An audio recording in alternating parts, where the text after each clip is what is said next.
وَإِذْ قَالَ إِبْرَاهِيمُ رَبِّ اجْعَلْ هَذَا بَلَدًا آمِنًا، اور یاد کرو جب ابراہیم علیہ السلام نے اپنے رب کے حضور یہ دعا کی تھی، اے اللہ اس شہر مکہ کو امن والا بنا دے، وَارْزُقْ أَهْلَهُ مِنَ الثَّمَرَاتِ، اور اس کے رہنے والے باشندوں کو مختلف قسم کے پھلوں سے نواز۔ اور دیکھیں ابراہیم علیہ السلام کی دعا کیسی قبول ہوئی ہے کہ بالکل بنجر زمین ہے مکے کی، کوئی چیز نہیں وہاں پہ اگتی۔ مدینہ شریف تو پھر بھی زرخیز زمین ہے، کھجوریں اگتی ہیں، چٹیل پہاڑ ہیں اور پہاڑوں میں بھی وادی ہے، اس کے چاروں طرف پہاڑ ہے، اور یہ آپ کو بلڈنگز کی وجہ سے وہ نظر نہیں آتے ہیں، ابھی بھی پہاڑ ہیں، یہ سینٹر میں ایک چھوٹی سی وادی ہے، اسی لیے جب یہ بارشیں ہوتی تھی نا تو یہ تو پانی بھر جاتا تھا۔ یہ تو اب موٹریں لگی ہوئی ہیں نا، ادروائز جو باہر کی زمین ہے ایٹ لیسٹ اس سے یہ 50-60 فٹ نیچے ہے خانہ کعبہ جو باہر کی سڑکیں ہیں۔ تو اگر موٹریں نہ لگی ہوں نا تو جب نہیں ہوتی تھی پہلے، آپ ذرا دیکھیں آج سے 100 سال پہلے کی تصویریں بھی ہیں، لوگ تیر کے طواف کعبہ کر رہے ہیں، پانی نکال نہیں سکتے تھے، اس وقت اتنی موٹریں نہیں ہوتی تھی، سارے پہاڑوں کا پانی جمع ہو کے نا، جس طرح آپ کی یہاں پہ کے اندر کہاڑ آ گئی ہے، تو اب سب سے گہری جگہ ہی حرم مکہ ہوتی تھی، وہیں پہ آ کے مطاف میں سارا پانی جمع ہو جاتا تھا، پھر لوگ بالٹیوں سے نکالتے تھے یا دھوپ سے خشک ہوتا تھا جب خشک ہوتا تھا۔ اب تو جناب پانی گھس ہی نہیں سکتا، وہ باہر سے سک کر لیتے ہیں، ٹھیک ہے، ایسا زبردست، اور کوئی چیز نہیں اگتی، لیکن دنیا کا کوئی آپ فروٹ، کوئی برانڈ کھانے والا، پہننے والا، اوڑھنے والا وہاں پہ ملے گا۔ اور آج سے نہیں سر، صدیوں سے، کیونکہ وہاں کی اکانومی اس اعتبار سے تو چل رہی ہے نا کہ پوری دنیا سے لوگ وہاں آتے ہیں، تو یہ اب تھوڑا ایڈوانس دور ہے، ورنہ پہلے کیا ہوتا تھا، آپ ذرا اپنے بڑے بوڑھوں سے پوچھیں نا تو لوگ اپنے گھروں سے بیچنے والا سامان لے کے جاتے تھے۔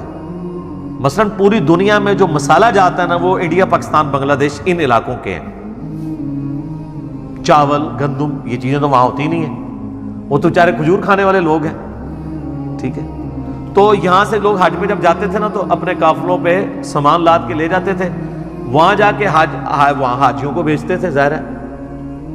اب جن علاقوں میں وہ چیزیں نہیں ہیں وہ خرید لیتے تھے، جو ان کی چیزیں ہیں وہ ان کو بیچتے تھے، بارٹر سسٹم چل رہا تھا، ان کی چیزیں ان کو، وہاں پہ کاروبار بھی کرتے تھے۔ ابھی بھی جو سمجھدار لوگ ہیں وہ کر رہے ہوتے ہیں کاروبار، لیکن اس بڑے پیمانے پہ نہیں۔ تو اس کی برکت سے صدیوں سے یہ صورتحال ہے کہ پوری دنیا کے فروٹ آپ کو وہاں پہ ملتے ہیں۔ اب تو سر ویسے ہی آپ چلے جائیں تو پاکستان کا جو آپ فروٹ کہیں، پاکستان کا کیلا، سیب، آم، انگور، کوئی چیز کہیں، اس جگہ پہ مل رہا ہے جہاں کوئی چیز نہیں۔ تو یہ اللہ تعالیٰ نے، یہ کوئی شخص یہ کہہ سکتا ہے کہ یہ برکات تو آج کئی یورپین اور امریکن سٹیز کو بھی حاصل ہیں جہاں پہ چیزیں نہیں ہیں۔ آج تو ہم مان سکتے ہیں کہ یہ برکت ہے انٹرنیشنل فلائٹس کی، کارگو کی اور تجارت کی۔ یہ اس زمانے کی بات ہو رہی ہے جب یہ چیزیں نہیں بھی تھی، تب بھی مکہ اس طریقے سے تھا۔ اور آج بھی دنیا کی سب سے بڑی ایک ٹورزم کے اعتبار سے اگر کوئی پلیس ہے کہ جہاں پہ لوگ جاتے ہیں تو وہ حرم مکہ ہی ہے اور حرم مدینہ۔ من آمن منہم باللہ والیوم الآخر، ان کے لیے جو ایمان لائے اللہ پر اور روز آخرت کے اوپر۔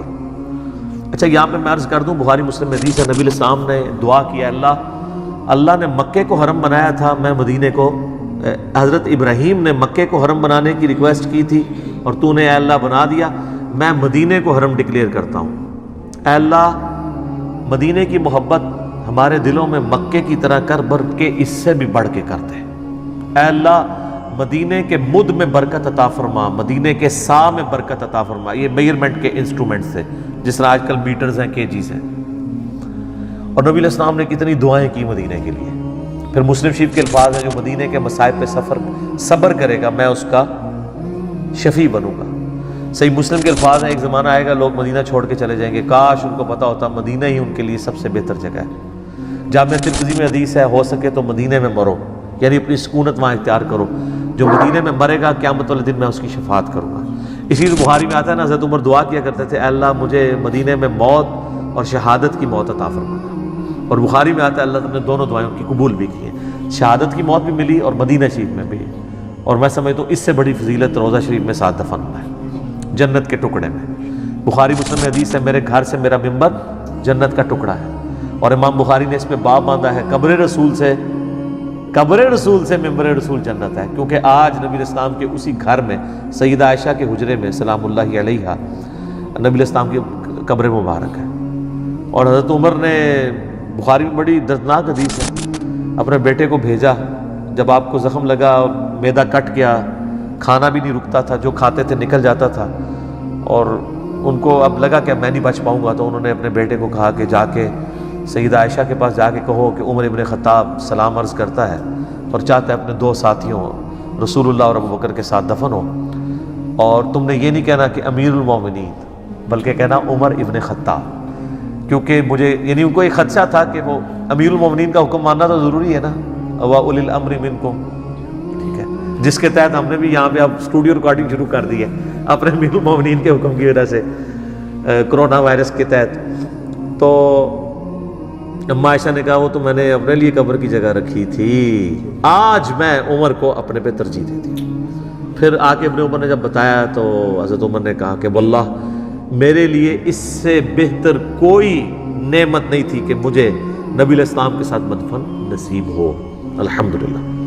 آپ دیکھیں قیامت والے دن لوگ قبرستان سے جب نکلیں گے تو اپنے بڑے پڑوسی اس کے، جس طرح یہاں بیچارے اب بریلوی دیوبندی ایک دوسرے کو سلام نہیں کرتے، اہل حدیث مسجدیں لاتے ہیں، تو جب قبروں میں تو قبرستان تو ویسے سانجھے ہیں، ابھی تک شکر ہے یہ بدعت نہیں آئی ہے کہ بریلویاں دا قبرستان ہے، دیوبندیاں دا ہے، اہل حدیثاں دا ہے، شیعہ دا ہے، سنیاں دا. خاندانی بنیادوں پہ ضرور قبرستان ہے کہ یہ مغلوں کا ہے، یہ جاٹوں کا ہے، یہ رائیوں کا ہے، لیکن اس اعتبار سے نہیں ہے. تو قیامت والا دن جو ہے نا وہ آپ کو کئی لوگ ناگوار بھی لگ رہے ہوں گے، ان کے ساتھ بھی آپ قبر سے اٹھ رہے ہوں گے، لیکن حضرت ابوبکر عمر کی قسمت دیکھیں کہ رسول اللہ کے ساتھ اٹھ رہے ہوں گے. صحیح مسلم کے الفاظ ہیں قیامت والا دن سب سے پہلے مجھے قبر سے نکالا جائے گا، سب سے پہلے میری شفاعت قبول کی جائے گی، سب سے پہلے میرے نام کے اوپر جنت کا دروازہ کھلے گا. صلوات بر محمد و آل محمد، اللہم صلی علی محمد و علی آل محمد. تو اللہ نے فرمایا ہے کہ یہ حضرت ابراہیم نے دعا کی ان لوگوں کے لیے جو ایمان لے ہیں ان میں سے، جو اور یوم آخرت پر اور اللہ پر. قال ومن کفر، اور پھر اللہ تعالیٰ نے فرمایا کہ دیکھنا جس نے کفر کیا، فَأُمَتِّعُوهُ قَلِيلًا، تو میں اب ابراہیم علیہ السلام کی دعا کے ساتھ اللہ نے بھی اپنی ان پٹ دے دی ہے کہ دعائیں تو تم کر رہے ہو، یہ نہ ہو کہ مکے میں رہنے والے ہوں اللہ اور اس کے پیغمبروں کے نافرمان تو ان کے لیے بھی تم دعائیں کر رہے ہو، تو ان کے لیے کیا ہوگا؟ فَأُمَتِّعُوهُ قَلِيلًا، میں دنیا کا برتنے کا سامان تو ان کو دوں گا. دیکھ لینا عربی کتنے امیر ہیں، سب کچھ میں نعمتیں اویل کر رہے ہیں، لیکن دنیا میں اگر وہاں پہ رہتے ہوئے کسی شخص نے اللہ کو رسپانس نہیں کیا تو سر وہ نقصان پہ زندگی گزار گیا. اور ایک سب کانٹیننٹ میں رہنے والا غریب شخص 2 وقت کی روکی سوکھی کھاتا رہا اور وہ حرم پہنچنے میں کامیاب نہیں ہوا، وہ اللہ تعالیٰ کے مقربین میں ہوگا. اللہ کا کرائیٹیریا تو ڈیفرنٹ ہے. تو اللہ نے میں کہ میں دنیا کا مال تو دوں گا اہل مکہ کو برتنے کا، جو لوگ یعنی ان میں سے کفر کرنے والے ہوں گے. کفر بمانا صرف وہ والا کفر نہیں جو ہم سمجھتے ہیں، ناشکری کے بھی ہے. جیل میں ایک بندہ مجھے ملا، اس نے مجھے بتایا کہ جی میرا جو سالہ ہے وہ 25 سال حرم مکہ سے واکنگ ڈسٹنس ہوٹل میں رہا، 25 سال کام کرتا رہا، اور وہ کہتا ہے میں نے زندگی میں ایک نماز بھی حرم مکہ میں نہیں پڑھی،